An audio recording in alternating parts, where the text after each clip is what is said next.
সাধনদা, আজকে আমন্ত্রিত আপনি আমাদের অনুষ্ঠানে। শ্রেষ্ঠ বাঙালিতে আপনাকে মনোনীত করা হয়েছে। প্রথমে জানতে চাইবো আপনার ঠিক এই মুহূর্তের অনুভূতি কি? মানে আপনারটা ডেফিনেটলি জানবো, বাট তার আগে আপনার মানে আমাদের বৌদির অনুভূতিটা আমাদের বেশি আগে জানা দরকার, সহধর্মিণী। কারণ আপনার কৃতিত্বে সব থেকে বেশি যিনি আগে খুশি হবেন, আমার মনে হয় আপনার থেকে বেশি তো বৌদি খুশি হবে। তো আগে আমরা বৌদির কি অনুভূতি সেটা আগে জেনে নিই, তারপর আপনার কাছে আসছি। না, আমি যখন প্রথম মানে বিয়ের আগে শুনে এসেছিলাম যে ও লেখালেখি করে, বিয়ের পরে জানতে পারি যে ও অনেক বিদেশে বই লিখে পুরস্কার পেয়েছে, বা এদেশেও পেয়েছে অনেক পুরস্কার। তো আমার ভালো লাগতো।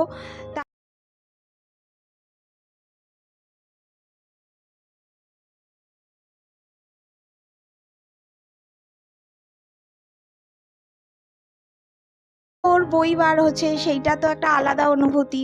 বইটা মানে যে বইগুলো রিলিজ হচ্ছে বা বের হচ্ছে, সেগুলো মানে বই মেলায় বের হচ্ছে, এগুলো একটা আলাদা অনুভূতি, আলাদা একটা আনন্দ দেয়। আমি চাই যে ও আরও নাম ওর চতুর্দিকে ছড়িয়ে যাক, বা ও আরও লিখুক, এটাই আমার আরও আশা রয়েছে। আমি খুব মানে আনন্দ লাগে, আরও সহধর্মিণী হতে পেরে আমি গর্বিত। সাধনদা, এইবার একটা জিনিস মানে এটা আমাদের কাছে সিক্রেট, যে আমরা জানি যে বাঙালি একসময় যখন এটা বলা হতো, এবং সত্যজিৎ রায়ের বিখ্যাত একটা চলচ্চিত্র এই উক্তিটা আছে যে বাঙালি ঝুলন্ত বাসে গেলেও বগলে একটা ম্যাগাজিন থাকে বা একটা বই থাকতো। এখন এটা নিয়ে একটা তার্কিক জায়গা, বাঙালি নাকি বই পড়া ছেড়ে দিয়েছে। আমরা এটা মানি না। তার কারণ কোথাও গিয়ে আমরা জানি যে বাঙালি কিন্তু ভীষণ কোয়ালিটি কন্টেন্ট পছন্দ করে। যদি লেখায় গুণগত মান ভালো থাকে, সেই লেখা বাঙালি আজও পড়ে, একদম খুঁজে টুজে কিনে নিয়ে এসে পড়ে কলেজ স্ট্রিট থেকে, সেটা আমরা জানি। কিন্তু আমরা একটা সিক্রেট জানতে পেরেছি, আপনার ইতিমধ্যেই 4টে বই মানে একদম এককভাবে আপনার প্রকাশিত হয়েছে।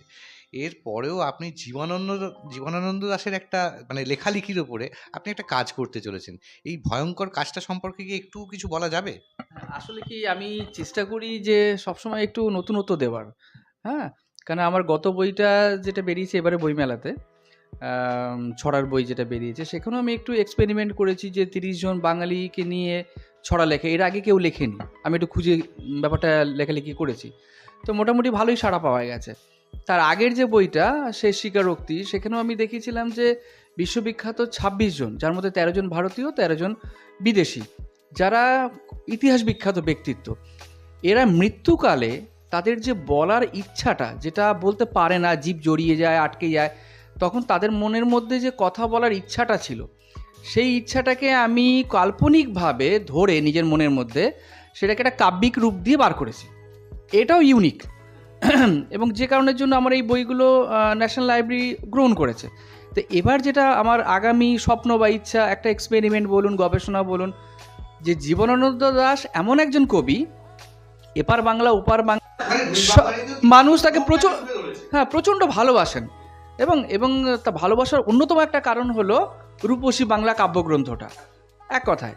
তো আমার ইচ্ছা আছে যে শুধু রূপসী বাংলা নয়, জীবনানন্দ দাশের অন্যান্য যে কাব্যগ্রন্থগুলো আছে, সমস্ত কাব্যগ্রন্থ থেকে কিছু কিছু কবিতা বেছে নিয়ে সেগুলোকে বাঙাল ভাষায় যদি রূপান্তরিত করা যায়, তাহলে সে কবিতাগুলো শুনতে কেমন লাগবে, পড়তে কেমন লাগবে, বা সেটা আমাদের বুকের স্পন্দনে কতটা অনুভূতি জাগাতে পারে। হ্যাঁ, হারিয়ে যাচ্ছে। আমরা যে কথা বলি যে বাংলা ভাষা, সেটা হচ্ছে রাঢ়ী বাংলা, এবং আমি যেটা করতে যাচ্ছি সেটা হচ্ছে বঙ্গালী উপভাষায় লিখতে চাইছি, এবং যেটা বাংলাদেশের সবাই পারে, এবং আমাদের এপার বাংলাও বহু মানুষ এই বঙ্গালী ভাষা জানে, বোঝে, কথা বলতে অভ্যস্ত।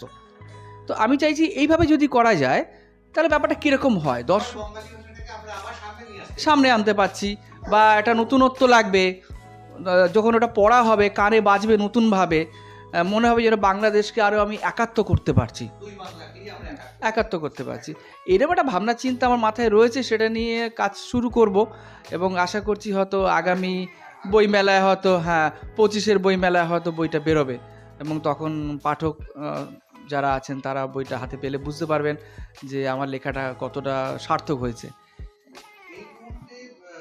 লেখা তো মনের তাগিদে হয়, এবং লেখাটা যখন ব্যক্তিগত না থেকে সার্বজনীন হয়ে যায়, তখন কি হয়, সার্বজনীন হবার পর মনের মধ্যে একটা ইচ্ছে জাগে যে আমার লেখাটা লোক কীভাবে নিল, কতটা নিল। এবং সেই নেওয়াটা যদি পুরস্কারের মধ্য দিয়ে হয় বা কোনো সম্মান পাওয়ার মধ্য দিয়ে হয়, সেটা ডেফিনেটলি আমার মনকে যে আনন্দ দেবেই, শুধু আমাকে কেন, সবাইকেই দেবে। এটা একটা খুশি। এবং দ্বিতীয় ব্যাপার যেটা, আমি আরও লেখার অনুপ্রেরণা পাবো, আরও লেখার রবীন্দ্রনাথ নোবেল পুরস্কার লেখা পাওয়ার পরে আর কি লেখেননি, অনন্তকাল ধরে লিখে গেছেন, যতদিন তিনি বেঁচেছেন, মৃত্যুর আগের মুহূর্ত পর্যন্ত লিখেছেন। এবং সেই লেখাগুলোর পেছনে শুধুমাত্র তার ব্যক্তিগত তাগিদ ছিল তা না, আমার তো ব্যক্তিগত মনে নোবেল পুরস্কার পাওয়ারও একটা তাগিদ ছিল, যে রবীন্দ্রনাথকে আমরা চিনেছি এবং সারা বিশ্ব চিনেছে ওই নোবেলের মধ্য দিয়ে। এখনও রবীন্দ্রনাথের কবিতা বা রবীন্দ্রনাথকে চিনলে আমরা একটা কথা বলি, গীতাঞ্জলি। তার মানে তার অন্য লেখাগুলো খারাপ তা নয়, যথেষ্ট ভালো, উৎকৃষ্ট, কিন্তু তবু একটা ল্যান্ডমার্ক হয়ে যায় যে তিনি নোবেল বিজয়ী এবং তিনি এশিয়ার প্রথম নোবেল বিজয়ী। মানে এক্ষেত্রে আপনারা আমাকে সম্মানিত করছেন, নির্বাচিত করেছেন, এই পুরস্কারের জন্য মনোনীত করেছেন, এটা আমার কাছে অনেক বড় পাওনা। এটা আমার জীবনে হয়তো শ্রেষ্ঠ পুরস্কার, শ্রেষ্ঠ সম্মান হয়ে থাকবে। সেই জন্য আপনাদেরকে আমি অসংখ্য ধন্যবাদ জানাচ্ছি আমার তরফ থেকে। আমাদের একটা আরো দু একটা প্রশ্ন জানার ইচ্ছা আছে। প্রথম কথা হচ্ছে এই যে আপনি এত বড় একটা পদক্ষেপ নিতে চলেছেন, হ্যাঁ, এখনো সেরকমভাবে পরিকল্পনা আমি কিছু করিনি, করলে নিশ্চয়ই কবিকেই করব না। যার কাছে আমি ঋণী, তার ঋণ আমি অস্বীকার করতে পারি না। হ্যাঁ, যেমন ধরুন আমি একটা কথা বলি, আমার যে প্রথম কাব্যগ্রন্থটা বেরিয়েছিলাম ওটা বাবাকে উৎসর্গ করেছিলাম। তিনি আজকে বেঁচে নেই, হয়তো ওপর থেকে দেখতে পাচ্ছেন। দ্বিতীয় কাব্যগ্রন্থটা আমি মাকে উৎসর্গ করেছিলাম। হ্যাঁ, এবং তৃতীয়টা আমার শুভেচ্ছা, ভালোবাসা আমার স্ত্রী এবং পুত্রকে দিয়েছি। এরকমভাবে আমি চেষ্টা করি আমার অনুপ্রেরণার পেছনে যারা রয়েছেন তাদের ঋণকে যতটুকু শোধ করা যায়। তো আমার আগামী পরিকল্পনা যেটা কবিকে নিয়ে, কবির লেখাকে নিয়ে, অবশ্যই কবিকে উৎসর্গ করব। আমার শেষ প্রশ্ন, ঠিক এই মানে সাম্প্রতিককালের যে লেখালেখির যে একটা জোয়ার ভাটা চাই সেখানে সেটা নিয়ে অনেক তর্ক বিতর্ক হয়েছে, কিন্তু আমরা একটা প্রশ্ন, এই মুহূর্তে লেখক আর প্রকাশকের মধ্যে ব্রিজ কমিউনিকেশন যেটা, এটা কি আগের মতো আছে, নাকি আরো ভালো হয়েছে, নাকি খারাপ হয়েছে? না, দেখুন, এটা ক্ষেত্র বিশেষ আছে। হ্যাঁ, এখন ব্যাপারটা হচ্ছে গিয়ে তেলা মাথায় তেল দেওয়া মানুষের রোগ। দেখা যাচ্ছে যারা ছোট ছোট মানে উঠতি কবি, লেখক, সাহিত্যিক, ধরুন আমার মতনই, আমরা কি করি, আমরা কোনো জায়গায় গেলে, পাবলিশারের কাছে গেলে আমরা দূরছাইয়ের মতন আমাদেরকে তাড়িয়ে দেওয়া হয়। সে তথাকথিত কিছু কবি লেখক আছেন যারা ধ্বজাধারী বা যাদের স্ট্যাম্প পড়ে গেছে, তাদেরকেই ওরা বেশি অগ্রগণ্যতা দেয় বা অগ্রাধিকার দেয়। সেক্ষেত্রে আমরা সুযোগটা কম পাই। অথচ দেখা যাবে যদি আপনি লেখার মান বিচার করেন, দেখা যাবে তাদের থেকে কিন্তু তাদের লেখার মান মোটেও কম না। হ্যাঁ, কিন্তু দেখা যাচ্ছে তারা হাবিজাবি লিখেও অনেক সময় ওই যেহেতু ধ্বজাধারী বা তাদের একটা ছাপ আছে, তাদের পাবলিশার তাদেরকে সহজে নিয়ে নিচ্ছে এবং তাদের লেখা ছাপা হচ্ছে, তাদের লেখা পাবলিসিটি হচ্ছে, লেখা লোকে পড়ছে। কিন্তু যারা সত্যিকারের সাহিত্যপ্রেমী, যারা বোঝে লেখা কি, ভাষা কাকে বলে, লেখার বুনন কি, তাদের কাছে সেই লেখাগুলো কিন্তু গ্রহণযোগ্যতা পায় না।